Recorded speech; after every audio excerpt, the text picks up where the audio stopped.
4, 5. Itu nanti umur 3 bulan. Kira-kira disisakan satu yang paling bagus, yang paling muda. Itu dipotong 2. Terus itu jaraknya nggak usah jauh-jauh, bawah ya. Jarak 5 cm. Buang 1, 2. 3 bulan sekali. Itu tujuannya apa? Cadangan makan yang seharusnya dimakan oleh daun akan dimakan oleh rimpang. Tumbuhlah tunas baru. Tunas akan baru, otomatis pembesaran jahe lebih maksimal. Kan gitu. Nah, jadi jauhnya jangan di biasa petani kita daunnya semakin subur disukai. Nah, kita pertanyaan satu, mau panen daun apa panen jahe? Kan gitu kan? Nah, kita kan tidak ada yang tahu. Jahe adalah tanaman yang di dalam tanah. Yang notabene itu kalau hasil dan tidak kita tidak ada yang tahu. Makanya diperhatikan terkait dengan jamur. Hindari pupuk kandang yang belum difermentasi.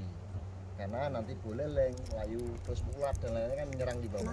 Nah itu kan, nah solusinya layu-layu itu dari berapa gitu. pakai pupuk kandang biasanya.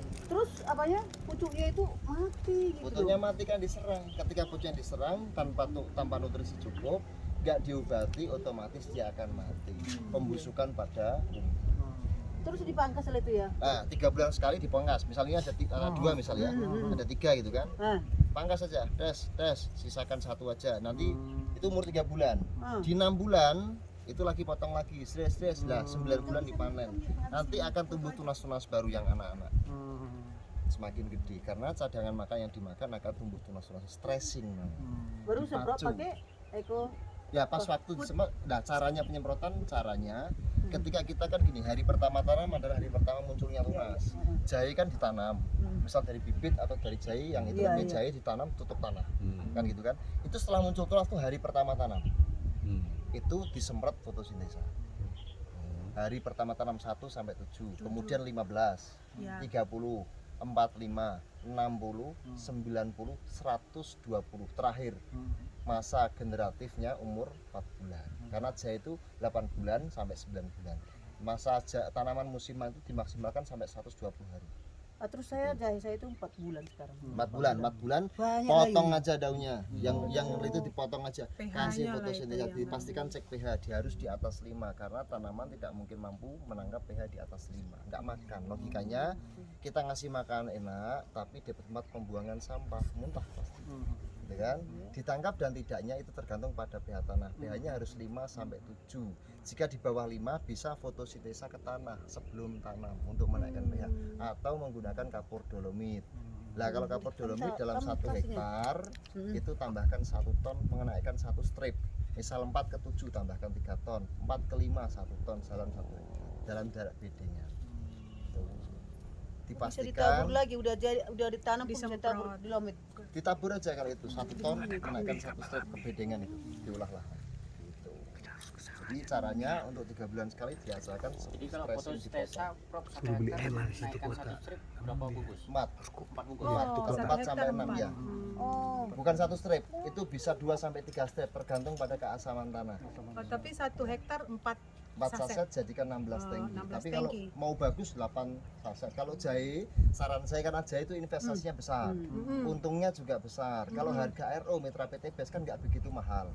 Nah sekali aplikasi 6 sampai 10 pun nggak ada masalah. 10 kayak 70 saset itu masih di bawah 10 juta, kan gitu. Nah sedangkan tapi hasilnya lebih maksimal daripada menggunakan pupuk lain. Padahal pemupukan jahe biasanya sampai 15-20 juta. Orang 15-20 bahkan 30 juta pakai fotosintesa. Jadi bisa disemprotkan ke tanah juga dia bisa, ya.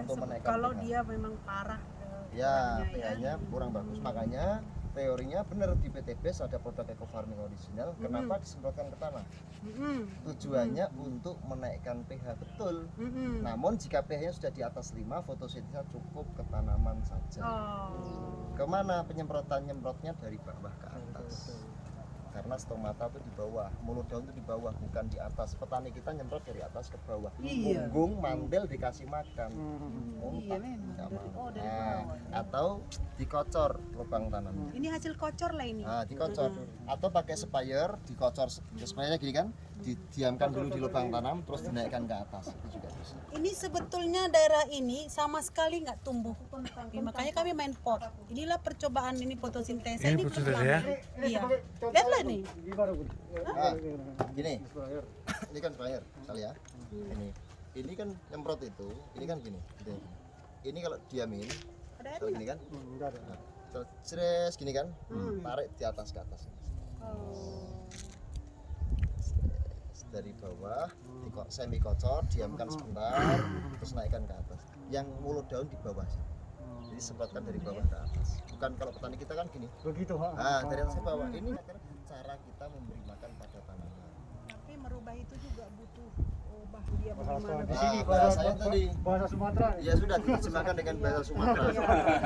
Intinya seperti Sebetulnya kalau di sini, Prof, yang udah terjadi ini, eco farming pun sudah dahsyat. Apalagi yang karena gini, kami awalnya kan kenal eco farming, datang fotosintesa mahal gitu bilangnya kan karena 4 tangki untuk dari Satu satu tangki. dibanding yang 20. sebenarnya sama 10 saset per hektar jika horti. Cuman itu pengertian yang disalahartikan narasi politik dalam kita menyampaikan kepada orang 1 tuk untuk 1 hektar, betul ya? Padahal sebelumnya ke tanah dulu. Intinya dalam sampai panen itu sama 10 saset. Oh, Cuman fotosintesa setelah tanam, nggak usah dibuang ke tanah. Jika tanahnya sudah bagus, dikasih makanlah kepada tanaman itu. sudah dibuktikan sih di bawang tanpa kompos, tanpa kimia sudah Ya, berhasil udah. memang. Ini Prof, keluhanku sekarang Prof. Apa itu? Kentang. Apa itu kentang? Nah, layu-layu. Oh, Iya. belum sudah Nggak pakai belum fotosintesa. pakai Ah, fotosintesa ini dia. makanya masalahnya. Nah. Jadi fotosintesa kayak teh botol sosro. Apapun makanannya, Minumannya teh botol Fotosintesa. sosro. Apapun tanamannya, pupuknya fotosintesa. Sintesa. Ah, memang. Ngopi-ngopi. Udah. Wah, ya. Sabar. Ah, si Prof. Lagi dia mau ngopi nih. Memangnya apa hubungannya? Paden juga ngopi. Botol sosro. Apapun tanamannya, pupuknya fotosintesa. Tapi kalau batang besar pakai slow release.